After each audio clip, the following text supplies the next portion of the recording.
And I welcome back. My name is Giverson Maina, and this is GML. My guest today, like I said, is a political analyst, media commentator, Shaban Natembea, and we're talking, current affairs, current issues, politics, food prices, here and there. Shaban, thanks. Let's go on. Yeah. Food prices in this country, the prices are skyrocketing. Something we've never seen since we were born. Have you ever bought sugar, a kg, 180 bob? Have you ever? Not at all. This is history. This is historic. Jubilee must be, they must be going to books, either for good or for bad reasons.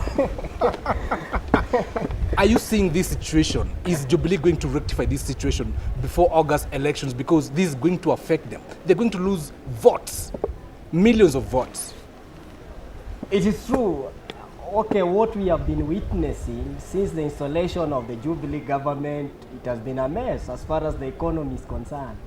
But you see, what I can foresee is that for the first time, this country is going to witness the kind of politics whereby the political class will debate on the issues that are affecting Wanjiko rather than discussing on the personalities issue. For example, what you are talking about, the skyrocketing price of fundamental products such as unga. Basic food. But also it depends how now the opposition will play its ball. Actually, they have a chance. But now it depends, just like a footballer. Sometimes you may have a ball at your feet, but it doesn't mean you have a chance to score. It depends on how you're going to play with that ball on your feet. But this one I can tell you, NASA is going to score. Not really. The food prices? That's just, okay, the food prices, I think Jubilee should not now become a punching bag as far as the price of the goods is concerned, because there are so many issues that affect the price of the commodities, not only in this country but in the entire world. But they fail to regulate. They're the ones, they're answerable. Okay, it is true they are answerable as you are saying, but we should not now only discuss on that one issue, that the Jubilee is the one that has created the economic hardship that we are witnessing. There are so many other factors that we should put in place so as to come up with a long-term way of addressing these issues. But now when we purport to point fingers to one another, I think we cannot move forward. Jubilee keeps saying this is market issue. There is demand and supply. I don't see it that way. It has never happened.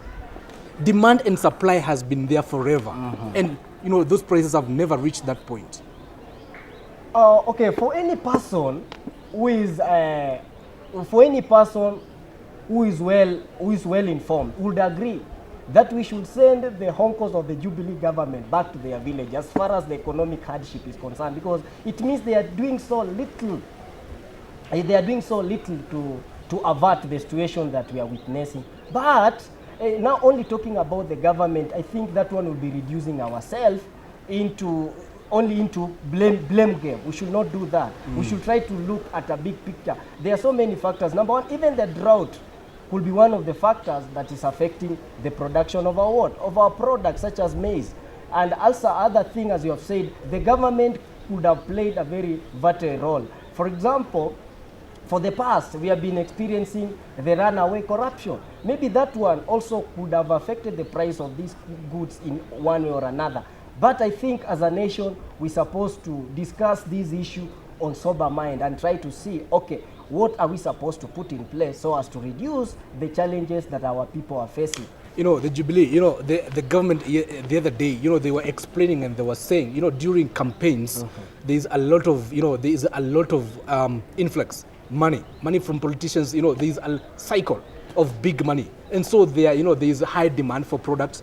After these, the suppliers, they raise the prices because there is a lot of money in circulation. And that's why you can remember when Jubilee was endorsing His Excellency Uhuru Muigai Kenyatta to be the flag bearer of the Jubilee. You can remember in his speech he said what?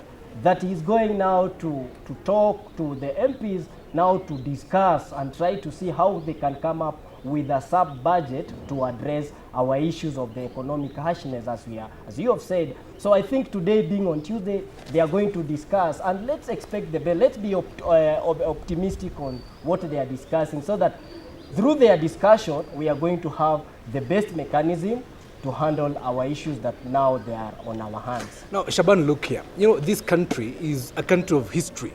in so many things, not good things, sometimes bad things. Now, of course, there was drought, and there are, of course, a demand and supply, problems in the market. But this country with the history of cartels, and this is a time of elections, August 8th. Do you see? Is there any possibility of a hand of cartels playing this game? They're trying to collect money for for campaign. It is possible, as I've told you in one of these conversations, that in politics, it's only in politics that the window is open for anything. Anything is allowed to be introduced into it and influence the issue for the interest of a particular politicians. I remember in our country we don't have leaders, we only have the demagogues. So that during the campaigns, they only talk about the emotions rather than discussing about the reason. So somebody would create that issue deliberately. Now I talk about the economic hardship, so as now to be able to bank good money for their elections, as you are trying to explain to our viewers. So when we are trying now to try to look these issues, I think we need to have a bigger picture on it. But the problem with us as a nation, anytime there's a problem, instead of looking for a long-term solution, we keep on pointing fingers to one another, and we end up fixing it instead of solving it. So I think we also need the economic expertise to try now to assist us to see on how are we going to address. For example, when you talk about drought, the question is, how do we normally produce our product? Do we only depend on the rainfall, or are we also in a position to use also the irrigation to produce our product? So there are so many issues that we are supposed to put in place so as to be able now to solve this problem for once and for all. There are major places where drought is cannot be evaded. Places like Turkana, Wajir, northeastern regions, those counties, they have the biggest share of devolution money. Can they do something with the irrigation? They can do a lot with that money. They're not doing anything. They're not doing anything. You see, now the problem, I think, is when we are creating the constitution, there are many gaps that we left them. For example, we don't have a committee. I can remember during the first debate in the Senate, one senator sang, the senator of Nandi County.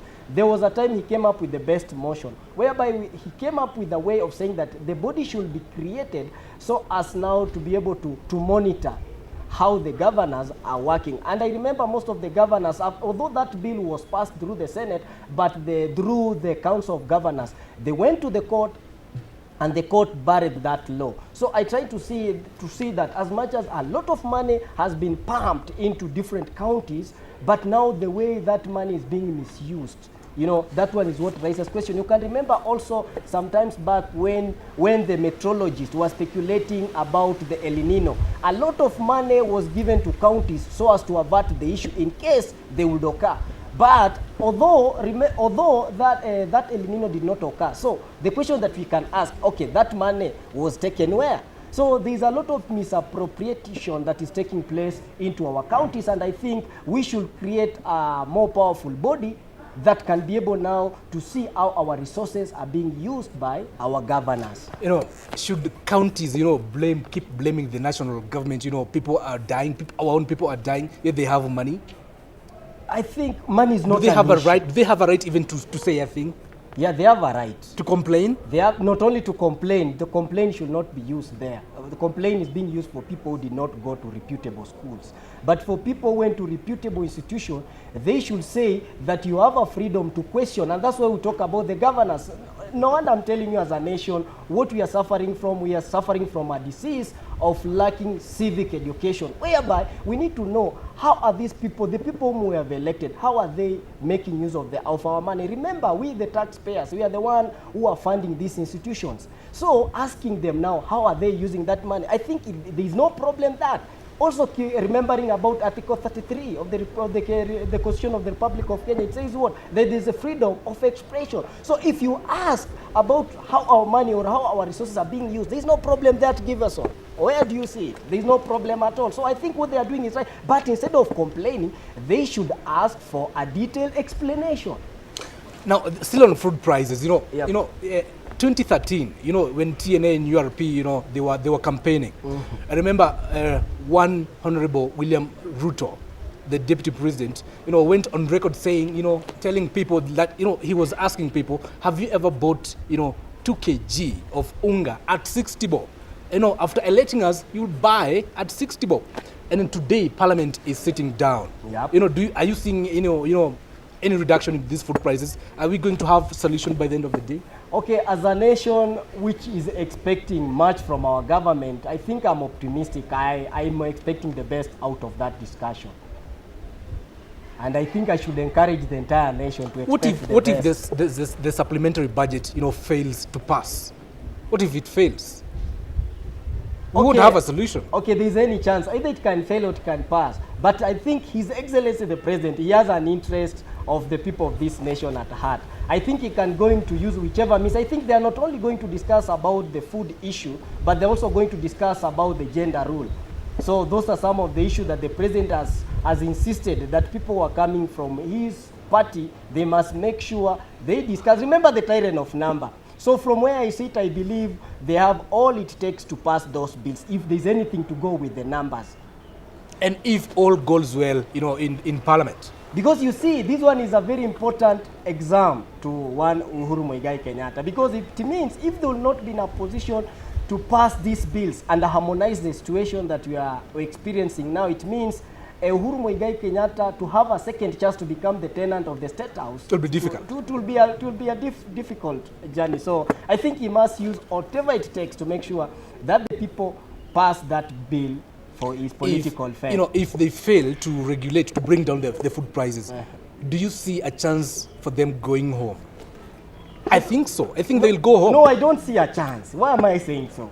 You see, this country has not reached at a point whereby we elect people based on the development issue or on the real issues. We only go with emotion.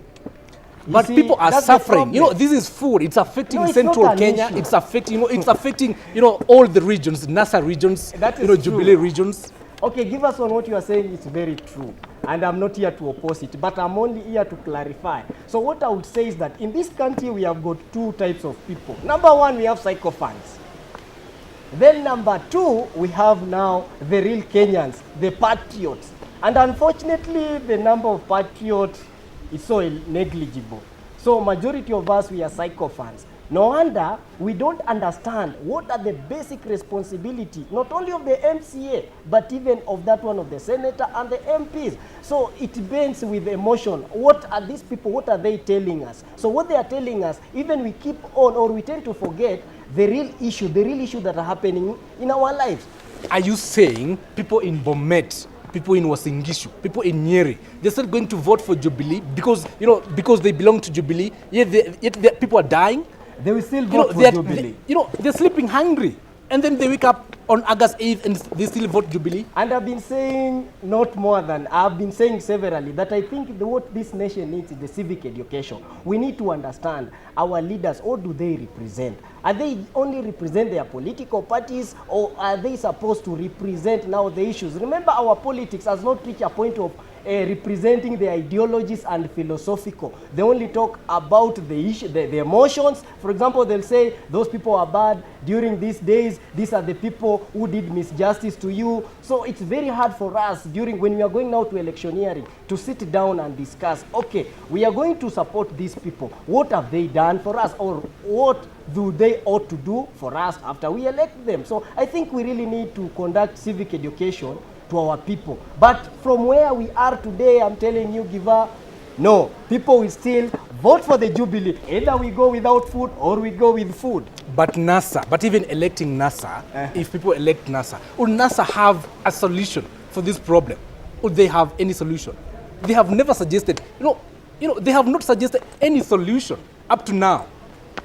It is true, I would agree with you, not even 100%, 1,000 times. That the problem with NASA, it has not reached at a point of telling Kenyans, okay, that after getting the power, this is what we are going to do for you. Anytime they get a chance, they will only dance on the stage, then point fingers on the government of the Jubilee and whatsoever. As I think the boys of NASA should now up their game And and now start addressing the issues. For example, when you talk about the price of food, what are they going now to regulate it? Because you cannot tell us that you are going now to reduce the price of funga from 180 up to 20 shillings. No, that one is not logical. And even if they may tell us that that's what they will do, okay, how? You know, the formula, in mathematics we say the formula matters. So I think this is the right time as now citizens. Let us not now just vote anyhow based on emotion. But I think it's the right time to put these leaders on their toes and ask them very critical questions. If somebody comes and say, I'm going to reduce this price, we have to ask them, how? And one thing you missed, Yep. when NASA come on stage, they never miss Kitendawili. On a light note. Now let's go to another break. And then when we come back, Isaac Ruto is at it again. They're still fighting with one DP Ruto. And you know, during weekend, was it Saturday or Friday, DP referred, to NASA as, a coalition with 3 parties and a half. And a half. You know what's that half? After the break.